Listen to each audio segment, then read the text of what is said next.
Hello everyone, this is the video for class 7th, chapter number 7, nervous system. चलिए देख लेते हैं कि इसमें हम कौन कौन से टॉपिक डिस्कस करने वाले हैं। तो सबसे पहले हम कंट्रोल एंड कोऑर्डिनेशन के बारे में बात करेंगे। देन नर्वस सिस्टम, न्यूरॉन्स क्या होते हैं, नर्व सेल्स क्या होती हैं, functions of different parts of neurons, neuron का स्ट्रक्चर पढ़ेंगे, डिफरेंट पार्ट्स का क्या फंक्शन है, साइनैप्स क्या होता है, नर्व फाइबर्स, नर्व्स क्या हैं, टाइप्स ऑफ नर्व्स क्या हैं, मैकेनिज्म ऑफ नर्वस कोऑर्डिनेशन क्या है। उसके बाद हम डिस्कस करेंगे ह्यूमन नर्वस सिस्टम, जिसमें आता है central nervous system, peripheral nervous system and autonomic nervous system. तो ये सारे ये की कॉन्सेप्ट हैं इस चैप्टर के, जो हम इस चैप्टर में पढ़ने वाले हैं। उससे पहले अगर हम बात करते हैं नर्वस सिस्टम की, तो आपने जो पहले क्लासेस में digestive system, circulatory system, class 7 में आपने एक्सक्रीटरी सिस्टम पढ़ा, तो उसी के तरह ये एक सिस्टम है हमारी बॉडी में जो क्या करता है, न्यूरल कोऑर्डिनेशन के लिए रिस्पॉन्सिबल होता है। ठीक है, तो इसको डिटेल में पढ़ते हैं। सबसे पहले कंट्रोल एंड कोऑर्डिनेशन क्या है ये समझिए। Multi cellular organisms have evolved two system to ensure the efficient control and coordination of various activities going on simultaneously in different system of their body। मतलब जितने भी मल्टी सेलुलर ऑर्गेनिजम्स हैं, multi cellular organism का मतलब क्या है, जिसमें एक से ज़्यादा सेल्स हैं, वो सभी क्या है, मल्टी सेलुलर ऑर्गेनिज्म है। तो उनके पास दो सिस्टम हैं, किस लिए है, ताकि एफिशिएंट कंट्रोल और कोऑर्डिनेशन बॉडी का बन सके, ताकि बॉडी के जितने भी पार्ट्स हैं वो एक कोऑर्डिनेटेड फैशन में, एक कोऑर्डिनेटेड मैनर में सही से काम कर सकें। तो वो दो फंक्शन सिस्टम कौन से हैं, एक तो है नर्वस सिस्टम, दूसरा है एंडोक्राइन सिस्टम। ठीक है, तो नर्वस सिस्टम आप यहाँ क्लास 7 में पढ़ोगे, फिर क्लास 8 में आप एंडोक्राइन सिस्टम पढ़ोगे। तो ये दोनों क्या करते हैं, ये हमारी बॉडी का कंट्रोल और कोऑर्डिनेशन बनाते हैं। कंट्रोल कोऑर्डिनेशन का मतलब बच्चों क्या है कि हमारी बॉडी के पार्ट्स सारे एक ही साथ, जैसे हम हमारा हैंड, लेग, हम जब चलते हैं तो हैंड भी मूव करता है, लेग भी मूव करता है। तो एक कोऑर्डिनेशन, एक एग्जाम्पल समझा रही हूँ आपको कि कोऑर्डिनेशन है सबके बीच में। तो ये कोऑर्डिनेशन के लिए दो तरह के सिस्टम्स रिस्पॉन्सिबल होते हैं। पहला है नर्वस सिस्टम, दूसरा है endocrine system. Nervous system that exercise the neural control through electrochemical impulses. अब जो नर्वस सिस्टम है ये कंट्रोल को कैसे करता है, नर्व इम्पल्सेस को पास करता है, इलेक्ट्रोकेमिकल मैसेजेस को सेंड करता है, जिसके थ्रू ये कंट्रोल बना रहता है। एंडोक्राइन सिस्टम ये काम किसके थ्रू करता है, केमिकल मैसेंजर्स के थ्रू करता है, जिसको क्या कहते हैं, जिसको हार्मोन्स कहते हैं। ठीक है, आगे देखिए, अभी सारी चीज़ें आपको एकदम समझ में आ जाएंगी। चलिए पहले कोऑर्डिनेशन समझ लेते हैं क्या है। Coordination represent the normal control over the functioning of body tissues and organ at the correct speed in a correct sequence simultaneously with in the physiological limit. ठीक है, कोऑर्डिनेशन का मतलब क्या है, एक नॉर्मल कंट्रोल बॉडी का होना, body की फंक्शनिंग पे प्रॉपर समय पे सारी चीज़ें सही से काम करना, that is called coordination. For example eating food involve a number of activities. जैसे हम खाना खाते हैं तो वो हम मुंह खोल रहे हैं, हाथ से फोक उठा रहे हैं, च्यू कर रहे हैं, फिर हमारी बॉडी के अंदर वो खाना जा रहा है, तो डाइजेस्टिव सिस्टम का प्रोसेस चल रहा है। तो एक खाना खाने का प्रोसेस क्या है, सारी चीज़ों से जुड़ा हुआ है, जिसमें हमारे हाथ भी चल रहे हैं, अंदर बॉडी के भी प्रोसेस हो रहे हैं। तो ये सभी क्या है, एक सीक्वेंस में कोऑर्डिनेटेड है। अगर इनका कोई भी सीक्वेंस बिगड़ेगा तो वो काम सही से नहीं हो पाएगा। तो इसको क्या कहते हैं, कोऑर्डिनेशन कहते हैं। Putting the food item in a plate using a spoon or fork for eating, chewing, swallowing, digestion and absorption, all in a coordinated sequence by the use of different organs। मतलब सारी चीज़ें क्या हैं, एक दूसरे से जुड़ी हुई हैं। जब हम खाना खा रहे हैं, खाना अंदर जा रहा है, उसका अब्जॉर्प्शन हो रहा है, एवरीथिंग। तो ये सभी क्या है, कोऑर्डिनेशन में वर्क करते हैं, इसीलिए इसको क्या कहते हैं, कोऑर्डिनेटेड मैनर। ठीक है, तो ये हम इस चैप्टर में कोऑर्डिनेशन के बारे में ही पढ़ने वाले हैं। चलिए अब बात करते हैं कि नर्वस सिस्टम क्या है। Nervous system is the control centre of the body. हमारी बॉडी का जो कंट्रोल सेंटर है, जो सारी चीज़ों को कंट्रोल करता है, वो क्या है, वो नर्वस सिस्टम है। It provides fastest means of communication between the different parts of the body. ये क्या करता है, जो जितनी भी बॉडीज़ है उनमें एक सबसे तेज़ी से चीज़ों को इधर उधर पहुंचाना, एक कम्युनिकेशन सबसे तेज़ी से, जो नर्वस सिस्टम है वो सबसे तेज़ी से चीज़ों को कम्युनिकेट करता है बॉडी के डिफरेंट पार्ट्स में।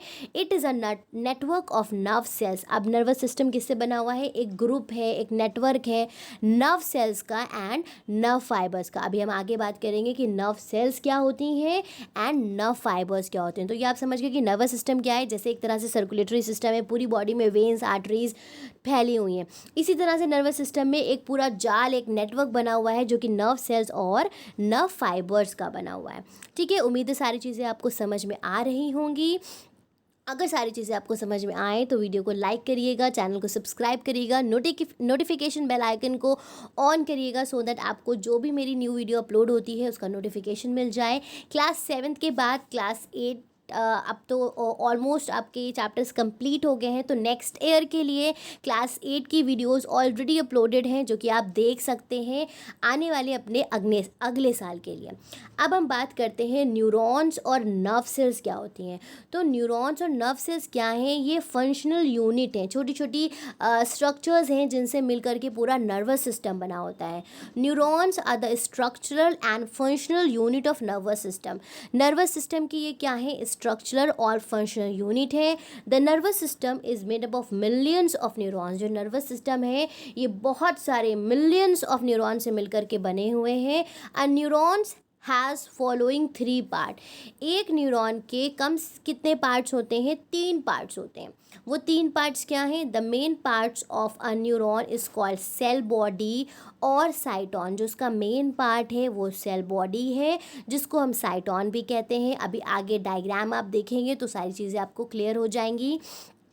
Several finger like projections branching out from the cyton. अब जो मेन बीच की सेल बॉडी है उससे कुछ फिंगर लाइक प्रोजेक्शंस निकल रहे हैं, कुछ उंगलियों के जैसे स्ट्रक्चर्स निकल रहे हैं जिनको क्या कहते हैं, डेंड्रॉन्स कहते हैं। फिर the fine branches of dendrons. अब उन डेंड्रॉन्स की भी छोटी छोटी ब्रांचेस हैं, जैसे पेड़ों की ब्रांचेस होती हैं उसको क्या कहते हैं, उनको डेंड्राइट्स कहते हैं। Which end into a knob like structure. जिसका जो एंड है, जो ब्रांचेस का एंड है वो थोड़ा सा गोल गोल जैसा स्ट्रक्चर है, नॉब लाइक स्ट्रक्चर, जिसको क्या कहते हैं, टर्मिनल नॉब्स कहते हैं। ठीक है, the longest single extension from the cyton. अब जो बीच की बॉडी है स्टार जैसी, उससे एक लंबी सी पाइप जैसा स्ट्रक्चर निकला हुआ है, एक एक्सटेंशन है। It is divided into terminal branches. ठीक है, और वो एंड में क्या है, बहुत ज़्यादा ब्रांचेस में डिवाइड हो जाता है जिसको क्या कहते हैं, सिनेप्टिक नॉब्स कहते हैं। तो ऊपर वाला क्या था, टर्मिनल नॉब्स था जो सेल बॉडी की ब्रांचेस थी, और नीचे जो एक्सॉन की ब्रांचेस है उनको कहते हैं सिनेप्टिक नॉब्स। चलिए आगे, अब ये डायग्राम आपके सामने आ गया है तो पहले हम डायग्राम देख लेते हैं। तो ये क्या है, this centre part is the cell body. ठीक है, उससे निकली हुई ये फिंगर लाइक जो स्ट्रक्चर्स हैं, these are the dendrons. Dendrons के ऊपर जो ये छोटी छोटी ब्रांचेस हैं ये डेंड्राइट्स हैं। और अगर आप ध्यान से देखोगे तो इस ब्रांचेस की जो एंडिंग है वो थोड़ी सी मोटी है जिसको टर्मिनल नॉब्स कहते हैं। फिर आप इधर आओगे तो सेल बॉडी से जो ये लंबी सी एक्सटेंशन है, दिस इज़ द एक्सॉन। और इसमें जो बीच में ये डिविजन्स हैं इनको नोड ऑफ रैनवीयर कहते हैं। एंड ये जो बीच का स्ट्रक्चर है ये पूरा, this is the axon. Axon में ये छोटे छोटे ब्लैक न्यूक्लियस जैसे जो स्ट्रक्चर दिख रहे हैं, these are the Schwann cells. ये शिवॉन सेल्स के न्यूक्लियस हैं, these are the nucleus of the उसके बाद ये जो पार्ट आता है, this is the synaptic knobs, right.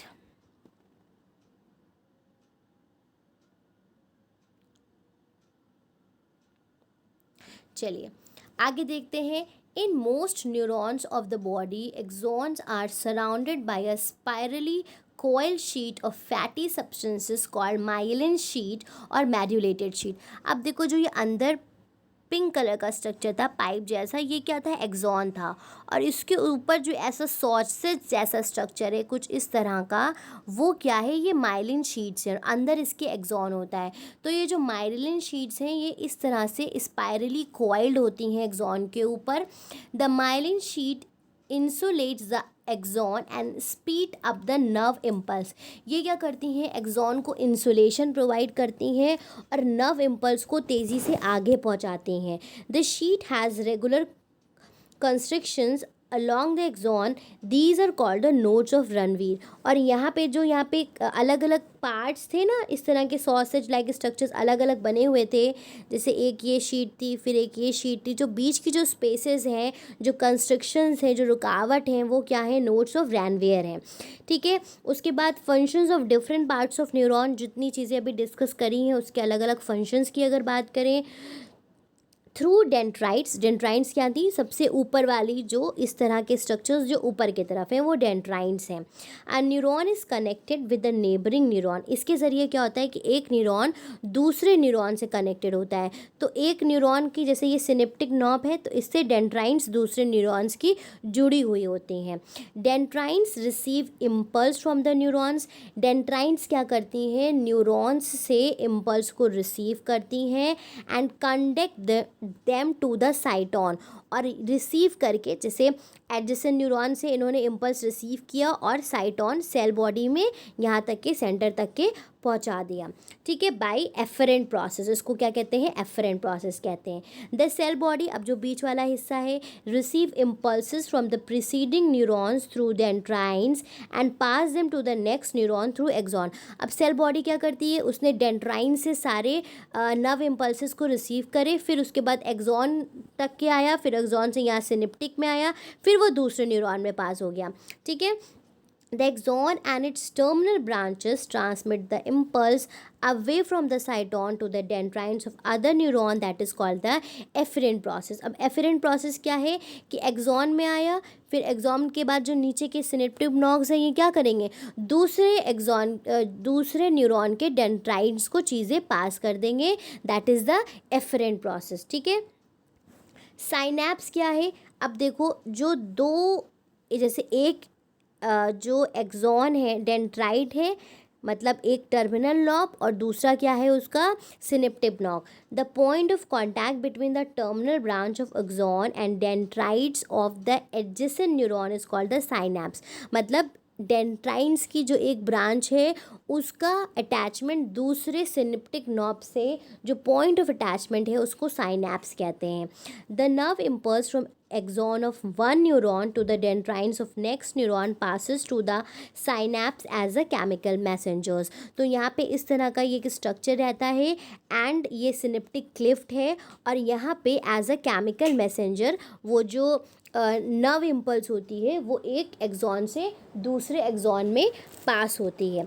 ठीक है, उसके बाद हम देखते हैं नर्व फाइबर्स और नर्व्स क्या होते हैं। तो नर्व फाइबर्स आर एक्सॉन्स। जो एक्सॉन्स हैं इनको ही क्या कहते हैं, नर्व फाइबर्स कहते हैं। Some of them may be more than a metre long. तो कुछ बहुत ज़्यादा लंबे हो सकते हैं, आपको पता ही यूँ भी जो न्यूरॉन्स हैं ये क्या होती हैं, लार्जेस्ट सेल्स होती हैं। A bundle of nerve fibres wrapped in a sheet of connecting tissue is called nerve. अब जब यही जो एक्सॉन्स हैं ये इनका बंडल एक कनेक्टिव टिश्यू की शीट में जब पैक्ड होता है उसको नर्व कहा जाता है। The sheet keeps the nerve fibres isolated in a nerve. और जो शीट है वो कवरिंग क्या करती है, जो नर्व फाइबर्स हैं, नर्व फाइबर्स मतलब एक्सॉन जो है वो क्या है, नर्व फाइबर है। जो मतलब एक्सॉन क्या है, ये जो नीचे वाला पार्ट था इसका, ये दिस इज़ द एक्सॉन, इसके बंडल्स को कहते हैं नर्व फाइबर्स। ठीक है, तो शीट्स क्या करती हैं, नर्व फाइबर्स को आइसोलेटेड रखती हैं नर्व्स में। तो नर्व्स क्या है, these are the bundles of nerve fibres. ठीक है, उसके बाद हम बात करते हैं टाइप्स ऑफ नर्व्स की। तो a nerve can be compare to an electric cable and a nerve fibre और एक्सॉन टू इट्स वायर। तो नर्व क्या है, आप एक केबल, जैसे केबल के अंदर तार होते हैं, तो वो तार क्या है, वो एक्सॉन्स के गुच्छे हैं। ठीक है, वो सिंगल ग्रुप में भी हो सकते हैं, और उसके ऊपर पूरी जब वो कवरिंग है तो वो नर्व है। Each wire is insulated by a covering, और हर वायर क्या है, उसके ऊपर कवरिंग है। So nerve fibre with a sheath, इसी तरह से जो नर्व फाइबर्स हैं वो शीट के जैसे कवर हैं, जैसे सारे तारों के ऊपर कवरिंग होती है। टाइप्स ऑफ नर्व्स की अगर बात करी जाए तो based on the impulses they conduct. अब जो नर्व्स हैं वो कौन सी इम्पल्स कंडक्ट करते हैं उसके हिसाब से इनको डिवाइड किया गया है। तो सबसे पहले आता है sensory nerves, contain only sensory nerve fibres, इसमें सिर्फ सेंसरी नर्व फाइबर्स होते हैं। These fibres bring impulses from the sense organs to brain और स्पाइनल कॉर्ड। ये क्या करते हैं, जितने भी हमारी बॉडी के सेंस ऑर्गन हैं वहाँ से इम्पल्सेस लेके आते हैं और ब्रेन और स्पाइनल कॉर्ड तक के लेके जाते हैं। Example optic nerve of the eye, तो आई क्या है, सेंस ऑर्गन है, उसकी जो ऑप्टिक नर्व्स हैं वहाँ से जो न्यूरॉन्स आते हैं वो ब्रेन में पास होते हैं थ्रू सेंसरी नर्व्स, ठीक है। उसके बाद हम आते हैं मोटर नर्व्स पे। तो मोटर नर्व्स, अब ये मोटर नर्व फाइबर्स की बनी होती हैं। These fibres carry the impulses from brain और spinal cord to the effector organ like muscles और ग्लैंड। अब मोटर नर्व्स क्या करते हैं कि ब्रेन से जो टारगेट ऑर्गन है वहाँ तक के इम्पल्स को लेके जाते हैं। Examples nerve supplying eye muscles and muscles of the tongues. ये एग्जाम्पल में इसके क्या आ जाएगा कि जो उसका उल्टा वापस जो सप्लाई आ रही है आँखों में, ब्रेन आप सेंस ऑर्गन गया ब्रेन के पास, इम्पल्स गई, इमेज परसीव हुई, फिर वो वापस आई मसल्स तक की आई। मिक्स नर्व्स क्या करती हैं, हैव बोथ, इनमें सेंसरी और मोटर नर्व फाइबर्स दोनों होते हैं। Examples nerve going to the lower jaw में जो नर्व्स जाती हैं, face, neck and salivary glands. तो ये सभी क्या हैं, ये आपके हैं मोटर नर्व्स, ठीक है। इसके बाद हम मैकेनिज्म क्या है नर्वस कोऑर्डिनेशन का, उसको हम इसी वीडियो में डिस्कस करेंगे। फिर सेकेंड पार्ट में हम ह्यूमन नर्वस सिस्टम के बारे में पढ़ेंगे। तो मैकेनिज्म देख लेते हैं कि कैसे ये पूरा नर्व इम्पल्स जो कैसे पास होती हैं और कैसे वापस आके अपना इफेक्ट दिखाती हैं। Nervous coordination involve the following step. थोड़ा अभी अगर आपको चीज़ें नहीं समझ में आ रही है थोड़ा सा वेट करिए, इस मैकेनिज्म को समझिए। तो अभी जो मैंने आपको ये टाइप्स ऑफ नर्व्स समझाई हैं ये भी आपको क्लियर हो जाएगा। तो देखिए सबसे पहले क्या होता है, रिसीविंग द स्टिमुलस। सबसे पहली चीज़ क्या है कि स्टिमुलाई को रिसीव करना है। तो द सेंसरी सेल्स और receptors receive the stimulus from change in the external और इंटरनल इन्वायरमेंट। सबसे पहले क्या होता है कि कोई भी इम्पल्स रिसीव करी जाती है, सेंस ऑर्गन से वो परसीव किया जाता है, एक्सटर्नल और इंटरनल इन्वायरमेंट में चेंज होते हैं तो वहाँ से स्टिमुलस रिसीव होती है। फिर उसके आगे क्या होता है, processing of stimulus. Receptors convert the stimulus into the electrical. अब मानिए आपके हैंड ने कोई चीज़ रिसीव करी, हॉट ऑब्जेक्ट पे हाथ रखा, फिर वहाँ से वो रिसीव हुआ, फिर रिसेप्टर्स जो थे उसने डायरेक्टली उसको क्या किया, इलेक्ट्रिक नर्व इम्पल्स में कन्वर्ट किया and the process is called transduction. और उस प्रोसेस को क्या कहते हैं, ट्रांसडक्शन कहते हैं। फिर उसके बाद क्या होता है, ट्रांसमिशन ऑफ नर्व इम्पल्स। अब जो वो नर्व इम्पल्स है वो आगे जाएगी। The receptor transmit these sensory impulse to the sensory neurons. वो जो सेंसरी इम्पल्स थी वो कहाँ जाएंगी, सेंसरी न्यूरॉन्स में जाएंगी, that is present in the brain और the spinal cord and this process is called transmission of nerve impulse. तो पहले ट्रांसडक्शन हुआ, फिर वो ब्रेन तक के गई तो ट्रांसमिशन हुआ। उसके बाद interpretation of sensory impulse. These sensory impulses are interpreted by interneurons in the brain or spinal cord and are converted into the motor impulse. फिर brain और spinal cords में क्या होता है कि वो जो sensory impulses हैं वो motor impulses में convert हो जाती हैं। फिर उसके बाद क्या होता है, ट्रांसफरिंग द रिस्पॉन्स। फिर जब वो ब्रेन को वो मैसेज मिल गया तो उसका जो रिफ्लेक्स है, जो उसका सॉल्यूशन है या जो उसका रिजल्ट है, जो उसका रिस्पॉन्स है वो दिया जाता है। अब तो मोटर नर्व फाइबर्स यहाँ पे काम करती हैं और the axon of the motor neurons transfer the responses from the brain और spinal cord to the effector. अब मतलब जो मोटर न्यूरॉन्स हैं वो क्या करेंगे, यहाँ से जो ब्रेन के पास मैसेज है उसको उस हैंड तक के लेके जाएंगे, इफेक्टर ऑर्गन तक के लेके जाएंगे। The effectors may be muscles और ग्लैंड, वो कोई मसल्स हो सकते हैं या ग्लैंड्स हो सकती हैं। The concern effector act according to the order. अब जो भी इफेक्टर है, चाहे वो कोई ऑर्गन हो, कोई ग्लैंड हो, वो उसी फ्लो में जाएगा, उस ग्लैंड से ब्रेन में गया, फिर वापस ब्रेन से रिस्पॉन्स कहाँ आया, उस ग्लैंड में आया. The concern effectors act according to the order and the stimulus is translated into the body response. For example अगर आप गर्म तवे पे हाथ रखते हो तो फ़ौरन आप उसको रिमूव करते हो, तो ये क्या है, ये एक रिफ्लेक्स एक्शन है. तो जैसे ही आपने हॉट ऑब्जेक्ट को टच किया, आपके सेंस ऑर्गन्स ने उसको परसीव किया, वो मैसेज सेंसरी न्यूरॉन्स के ज़रिए, सेंसरी नर्व्स के ज़रिए आपके ब्रेन में गया, फिर ब्रेन में वो मैसेज इंटरप्रेट हुआ, फिर उसका जो एक्शन करना है वो मैसेज मोटर नर्व्स के थ्रू एफेक्टेड ऑर्गन, जो टारगेट ऑर्गन है वहाँ तक के गया और वो रिस्पॉन्स आपको मिल गया. तो ये क्या है, ये मैकेनिज्म ऑफ नर्वस कोऑर्डिनेशन है. ठीक है, अगर आप यहाँ पे डायग्राम देखिए तो यहाँ पे ये सेंट्रल नर्वस सिस्टम बना हुआ है, this is the peripheral nervous system. ठीक है, कहाँ से हो रहा है, सबसे पहले रिसेप्टर, एक स्टिमुलस मिली, सेंसरी न्यूरॉन ने स्टिमुलस लिया, फिर उसके बाद क्या हुआ, वो स्टिमुलस आपका इंटर न्यूरॉन तक के आया. ठीक है, या तो ये ब्रेन में जाएगा या स्पाइनल कॉर्ड में, तो स्पाइनल कॉर्ड में वहाँ पे इंटरप्रेट हुआ वो मैसेज, और वो फाइनली उसके बाद मोटर न्यूरॉन्स के थ्रू रिस्पॉन्स उसका मिल गया. या फिर अगर ये क्रेनियल नर्व्स होती, जैसे आई का हमने एग्जांपल लिया था, तो रिसेप्टर, फिर वो ब्रेन में गया, फिर वो एफेक्टर.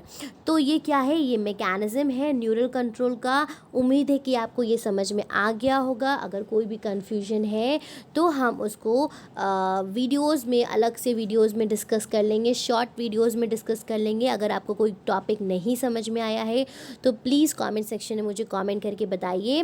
पार्ट 2 में हम ह्यूमन नर्वस सिस्टम और आगे की जो भी चीज़ें हैं, सेंट्रल नर्वस सिस्टम, ये सारी चीज़ें डिस्कस करेंगे चेक पॉइंट तक के. एंड पार्ट 3 में मैं आपको इसका सॉल्यूशन प्रोवाइड कर दूँगी. Thank you everyone for watching the videos.